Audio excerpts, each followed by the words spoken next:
జాగ్రత్త ఉందా?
సాయి మైత్రేయ యంత్రం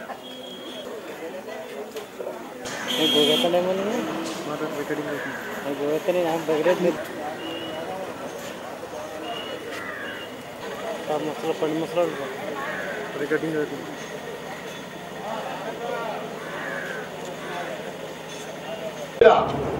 ఏం తీసుకెళ్తున్నావు నువ్వు అని దాన్ని స్పష్టంగా చెప్పాలని ఆయన ప్రయత్నించారు.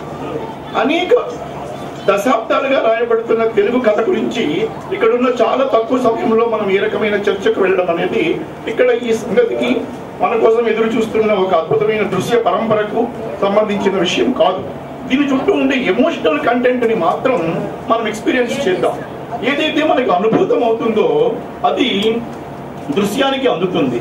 దృశ్యానికి అందినప్పుడు మనోదృశ్యం నుంచి అది అక్షరంగా బహురూపాలు స్వీకరిస్తుంది. ఇది దీని వెనకాల ఉన్న నేపథ్యం. అందువల్ల ఇటువంటి ఒక నేపథ్యాన్ని మనకు అందించిన దాట్ల దేవదానం రాజు గారు నిజంగా ఈ తృతీయ సహస్రంలో తెలుగు సాహిత్యానికి ఒక వినూత్నమైన ఒక పేజీని అందించాడని మనం చెప్పచ్చు.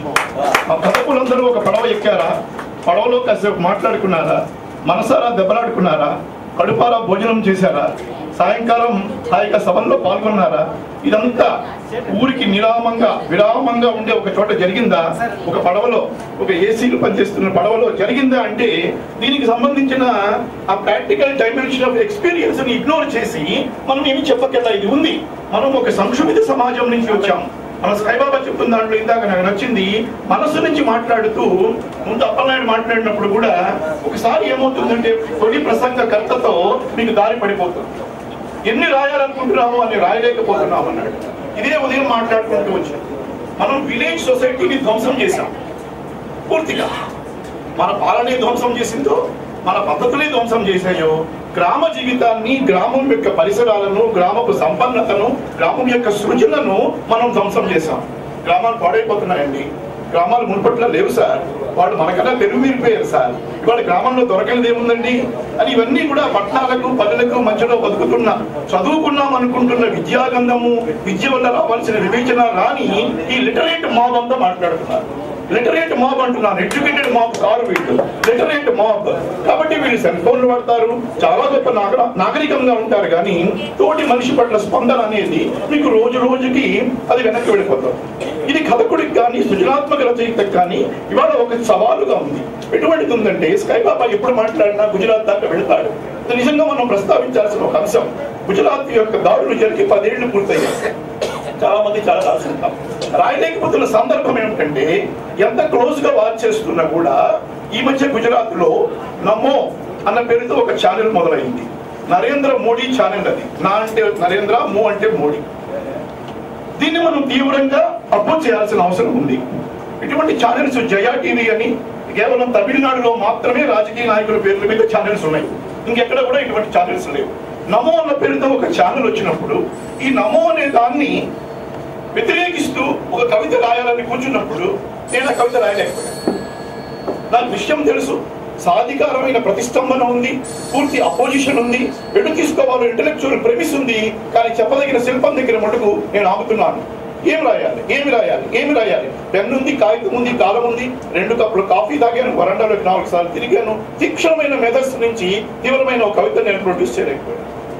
బహుశా చాలా మంది రచయితలు ఈ రకమైన ఒక సమాచార స్రవంతి మహావేగంతో వచ్చి పడిపోతున్నప్పుడు ఏమి చెయ్యాలి, ఏమి రాయాలి, దీన్ని శిల్పంగా ఎలా మలచాలనే చోట బహుశా ఆగిపోతున్నారు, ఎక్కడో ఆగుతున్నారు. అప్పుడు మీకు తప్పకుండా మీ గ్రామాల సౌందర్యాలు, మీ నోస్టాలజిక్ రచనలు, మా ఊరి పల్లెటూళ్ళు, మా ఊరి ఆవకాయలు ఇవన్నీ కూడా చాలా అందంగా రాసుకుంటున్నాం. కానీ తిరిగి ఇక్కడికి పోలేమని అందరికీ తెలిసినప్పుడు సినిమా దర్శకుల దగ్గర నుంచి మామూలు గొప్ప రచయితల దాకా నోస్టాలజిక్ ప్రోజ్ రాసి ఏమి చెప్పదలుచుకున్నారనేది చాలా పెద్ద విషయం. పాఠకులు ప్రతి వాళ్ళకి నాస్టాలజిక్ బ్యూటీ ఉంటుంది. Your nostalgic prose is identified through my personal experience of that nostalgic part of my own biographical life. తప్పించి నువ్వు రాసిన దాంట్లో గొప్పతనం మాత్రం ఉందనుకోవడానికి లేదు. అటువంటి జీవితం అందరికీ ఉండి ఉంటుంది, ప్రాంతాలు వేరే ఉండొచ్చు. తెలుగు సమాజంలో ఇవాళ nostalgic prose has taken a very big పెరా అన్నమాట. అంత గొప్ప డిజర్వింగ్ స్పేస్ దానికి ఉందా అని మనం ఆలోచించాలి. పత్రికలు వేయొచ్చు, పుస్తకాలు రావచ్చు, డబ్బు ఉంది, సంపదవంతంగా వేయొచ్చు. బట్ ఈ society that is going to deterioration, ఇది తన యొక్క పురాతన ఆత్మ సౌందర్యం గురించి, ఒక బలమైన ఆత్మ గురించి రాసుకోవడమే ఇవాళ రచయిత ముందు ఉన్న బాధ్యత. దీని ముందు మనం ఆలోచించాల్సిన అవసరం. బాగా ఆలోచిస్తే ఎంత స్పేస్ ఇస్తున్నాం దీనికి, నాస్టాలజిక్ ప్రోస్కి అని మీరు గమనించండి. ఇతర ప్రాంతాల్లో ఏం జరుగుతుంది కాకుండా గొప్ప కథ అనేది ఇవాళ మనం రాస్తున్నామా అనేది మనం నిజంగా ఆలోచించాలి. అనేక ప్రాంతాల నుంచి వచ్చిన కథలలో ఉండే మానవ జీవన విధ్వంసం వైపు మనం చూడటం కనుక మొదలు పెడితే ఇవాళ ఒక ప్రశ్న రచయిత చాలా డిస్టర్బింగ్ గా ఉండే ప్రశ్న వేసుకోవాలి. 1947 స్వాతంత్ర పోరాటమేనా, లేక 2047లో మనం మరొక స్వతంత్ర పోరాటం చేస్తామా?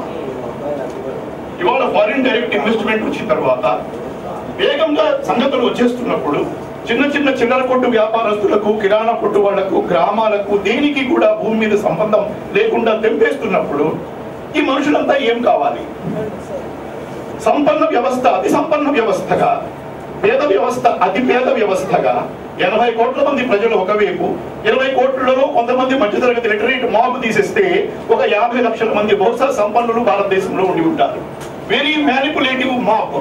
వాళ్ళు దేనైనా మ్యానిపులేట్ చేస్తారు. ఈ మ్యానిపులేషన్ వాళ్ళు ఎంతవరకు వెళ్ళిందంటే దీన్ని మనం కథలు రాయలేము. వేగంగా వెళ్ళిపోతున్న సమాచారం దగ్గర రచయిత చేతులు కట్టుకు నిలబడిపోతున్నాడు. ఈ ప్రధానమైన ప్రభావంలో స్టేట్ బ్యాంక్ వాళ్ళు బ్యాంకులు ఓపెన్ చేశారు. మీకు సమాజం ఎప్పుడు కూడా అతి సంపన్న వర్గంలో ఎలా మొక్కుతుంది అంటే అవన్నీ కోహినూరు బ్రాంచ్లను పెట్టారు. ఒకటి హైదరాబాద్ లో ఉంది, ఒకటి విశాఖపట్నంలో ఉంది. 50 లక్షల రూపాయలు మినిమం డిపాజిట్ గా వేయగలిగిన వాడు మాత్రమే ఆ బ్యాంకు గుమ్మమే కాదు. భారతీయ స్టేట్ బ్యాంకు అతి పేదవాడు మా కస్టమర్ను గౌరవిస్తాము, కస్టమర్ ఎటువంటి వాడైనా ఆయన తాలూకు అవసరాలు తీరుస్తామని గాంధీ గారు చెప్పిన ఒక స్టేట్మెంట్ పెట్టుకుంటుంది భారతీయ స్టేట్ బ్యాంక్ వెనకాల. మనం ప్రైవేట్ బ్యాంక్ గురించి మాట్లాడటంలా, హెచ్ఎస్బిసి గురించి మాట్లాడటంలా, మనం మాట్లాడుతున్నది భారతీయ స్టేట్ బ్యాంక్ లో ఇవాళ కోహినూరు బ్రాంచ్ అని ఓపెన్ అయింది. మరి ముష్టి వాడికి పేదవాడికి కూడా నువ్వు బ్రాంచ్ ఓపెన్ చేస్తావా? ఏం చెప్తున్నావు ఈ సమాజంలో, ఏం చెప్పబడుతున్నది అని మనం గమనిస్తున్నప్పుడు పాలకవర్గం స్పష్టంగా మీరు ఏమి చేయలేరు. ఇవాళ వెళ్తున్నాం మనం, జల్ మనది కాదు, జంగిల్ మనది కాదు, జమీన్ మనది కాదు. ఈ యొక్క సామాజిక ఉద్వేగం, వేదన నుంచి దీన్ని శిల్పంగా మంచి ప్రజలకు అందించే ఒక తక్షణ బాధ్యతలో మీకు ఇవాళ చదువులు తగ్గిపోయారు, చూపరులు పెరిగిపోయారు. చూపరుల సమాజం అయిపోయింది. సో మీరు చదవమని ఎంత రాస్తే దీన్ని చదువుతారు, ఎలా అర్థం చేసుకుంటారు?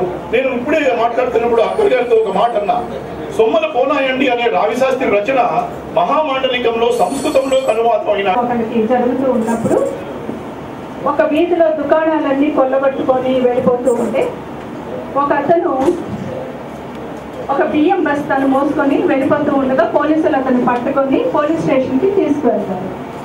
తీసుకెళ్తే ఎందుకు తీసుకొచ్చారు మమ్మల్ని అంటే, ఇది నువ్వు కొల్లగొట్టి పట్టుకుపోతున్నావు, ఇది ఇక్కడ పెట్టి పో అంటారు. సరే ఇక్కడ వరకు మోసుకొచ్చాను కదా, ఆ కూలి డబ్బులైనా ఇప్పించండి అంటారు. ఇంత చిన్న కథలో ఎంత పెద్ద పొలిటికల్ స్టేట్మెంట్ ఉంది ఆ రోజు వాతావరణానికి సంబంధించి. ఇట్లాంటి చిన్న చిన్న కథల్ని కూడా మనం రాయడానికి ప్రయత్నిస్తే విషయాలు అప్పటికప్పుడు వాటిని మనం రికార్డ్ చేయగలిగితే అది ఒక పద్ధతి.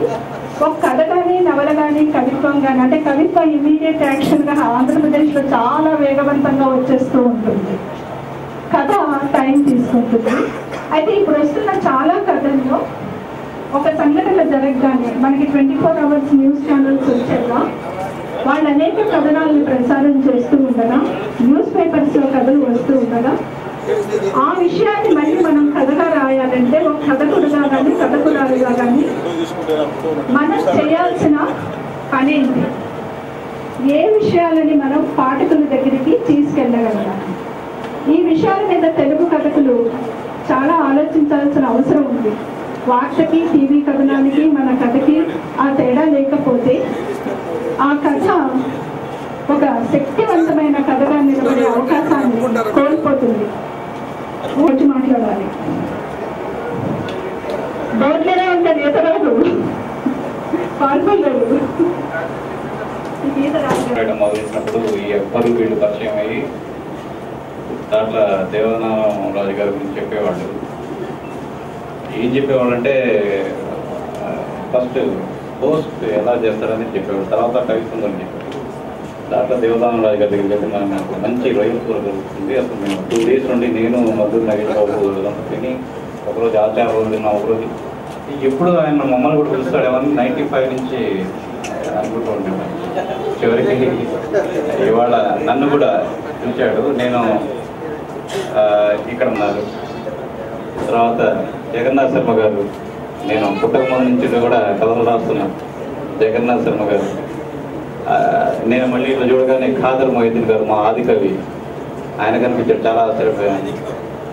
ఎస్, మా ఆది కవి, ఎందుకంటే మా గురించి రాసిన మొదటి కవి ఆయన, మా ఆది కవి.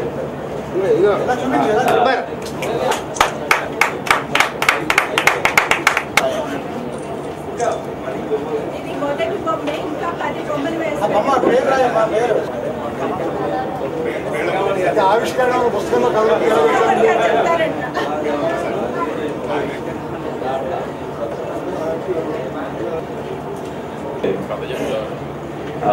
ఇట్లాంటివి మేము కూడా చేసాం కొన్ని. 2000 సంవత్సరంలో ఈ సభలో ఇట్లాంటి సభ ఒకటి చేసి ఆ తర్వాత చాలా కాలం జరిగే డిస్కషన్స్, అంటే యాక్చువల్ కథా చర్చలన్నీ కాసేపటి తర్వాత భోజనాల బల్ల మీద జరుగుతాయి.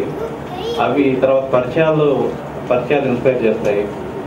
వాటి నుంచి స్ఫూర్తి పొంది ఇంకేదన్నా చేయడం మేము గమనించాము. ఈ సభ కూడా ఈ గ్యాదరింగ్ కూడా అట్లాంటిది చేయవచ్చు. నేనేమనుకుంటున్నానంటే, మేము రెగ్యులర్గా కలిసేవాళ్ళం, హైదరాబాద్లో కలిసేవాళ్ళం, మా గురించి మాకు కొద్ది గొప్ప తెలుసు.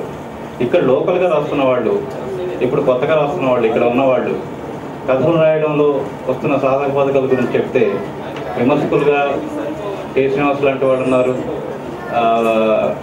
తోటి కథకులం మేము ఉన్నాము. పబ్లిషింగ్లో వస్తున్న ఇబ్బందుల గురించి జగన్నాథ్ శర్మ గారు లాంటి వాళ్ళు ఉన్నారు. అట్లాంటివి ఏదైనా షేర్ చేసుకుంటే ఇంకొంత బెటర్గా మీనింగ్ఫుల్గా ఉంటుందేమో. చర్చ ఆ విధంగా జరిగితే బాగుంటుందని కోరుకుంటూ నమస్కారం. ఎవరితోనో మాట్లాడించమని ఎప్పట్లానే ఈ రోజు కూడా తప్పుకున్నాడు. కదీరికి కృతజ్ఞతలు పెట్టడం జరిగింది. అనేక సంవత్సరాలుగా చాలా కథల్ని, నవల్ని చదువుతూ, కవిత్వాన్ని చదువుతూ, రాస్తూ కథకుల్ని చాలా దగ్గరగా గమనించే కె శ్రీనివాస్ గారిని కథకుల మీద ఆయన అభిప్రాయాన్ని చెప్పనుకుంటున్నాను. ఆయన తిరస్కరించినా నేను చూడట్లే అటువైపు ఎడిటర్గా ఉన్నట్టు. అంతకుముందు కె శ్రీనివాస్ గారి సందర్భం కూడా రిలీజ్ అయినప్పుడు చదువుకున్నప్పుడు సంభాషణ ఇది వచ్చినప్పుడు తెలుగు భాష మీద చాలా సీరియస్ విషయాల్ని చాలా అందమైన పదాల్లో, ఆ పదం కఠినమైందా మనం చదువుతుంటే చాలా అందంగా కనబడుతూ ఉంటుంది. ఎంతో మంది కవులని, కళాకారుని పరిచయం చేసిన శ్రీనివాస్ గారు 2 ముక్కల్లో తెలుసుకుండా మాకు ఏదైనా మార్గదర్శకంగా ఒకటి చెప్తారని ఆశిస్తున్నాను. పుస్తకం ఆవిష్కరణ సాయంత్రం ఉంది, దానికి అతిథిగా వచ్చాను. నేను ఈ సమావేశానికి కేవలం శ్రోతగానే వచ్చాను. ఇక్కడ మాట్లాడటానికి ఇష్టపడి రాలేదు కాబట్టి కొద్దిగా నా దగ్గర నుంచి ఏమి ఆశించవద్దని కోరుతున్నాను. కదీర్ బాబు చెప్పిన సూచన ఏంటంటే, ఇది కేవలం కథకుల సమావేశంగా మార్చమని. ఇది కథకులు పాఠకుల సమావేశంగా ఉంటేనే బాగుంటుంది నా ఉద్దేశం. అంటే కథకుల ఇంటర్నల్ సమావేశమే.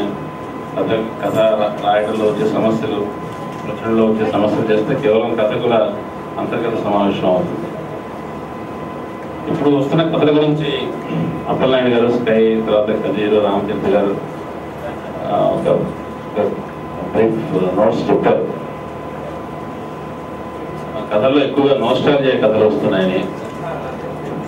సో కథలు ఇప్పుడున్న వాస్తవ పరిస్థితుల్ని పూర్తిగా కథకులు స్వీకరించి కథలు రాయలేకపోతున్నారు. అది పూర్తిగా నిజం కావాలో అనిపిస్తుంది నాకు. కథ అనేది ఒక మనకి ఇంతకుముందు తెలియని, అలవాటు లేని కొత్త ప్రాంతాలకి విస్తరిస్తూ ఉందేమో అనిపిస్తుంది. ఇప్పుడు యానాం కథలు కూడా చూస్తే నాకు అనిపిస్తుంది, మనం ఎక్కడెక్కడైతే విస్మరించామో, ఎక్కడెక్కడైతే దాటవేసామో, ఎక్కడెక్కడైతే మనం పట్టించుకోలేదు, అటువంటి ఏరియాస్ అన్నింటిలోకి ఆ కథ, ఆ పల్లాల్లోకి కథ ప్రవహిస్తుంది అనిపిస్తుంది. అందువల్ల ఇప్పుడు మనం రకరకాల నోస్టాల్జియా కథలేనా అనుకోండి. నోస్టాల్జియా కూడా రామతీర్థ గారికి తెలియదు కాదు, వాస్తవికతకి రకరకాల స్పందన. పారిశ్రామిక విప్లవం అప్పుడు బ్యాక్ టు నేచర్ కవిత్వం ఎట్లా వచ్చిందో, ఒకటి ధ్వంసం అవుతున్నప్పుడు ఆ ధ్వంసానికంటే ముందున్న పరిస్థితిని మళ్ళీ మననం చేసుకోవడం కూడా అదొక ప్రతిక్రియ. అది కవిత్వంలో వస్తున్నట్టుగానే కథల్లో వస్తుంది.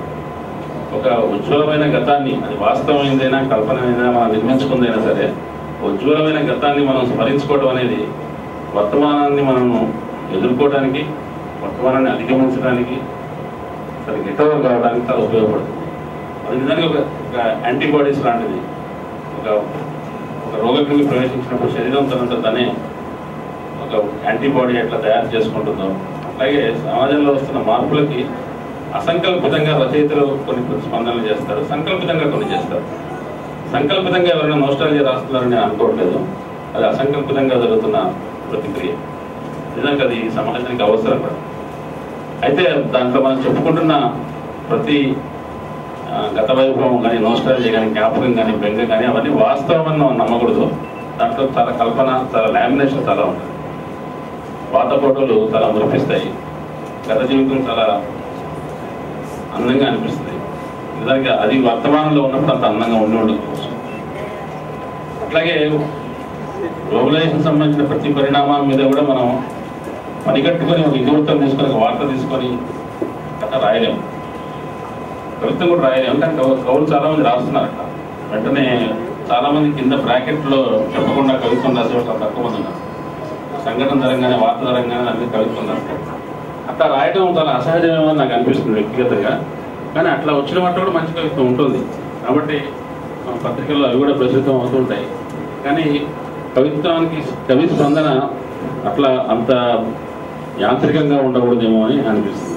అట్లాగే సంఘటన కూడా నేరుగా తీసుకొని రాయడం అనేది జరగకూడదేమో.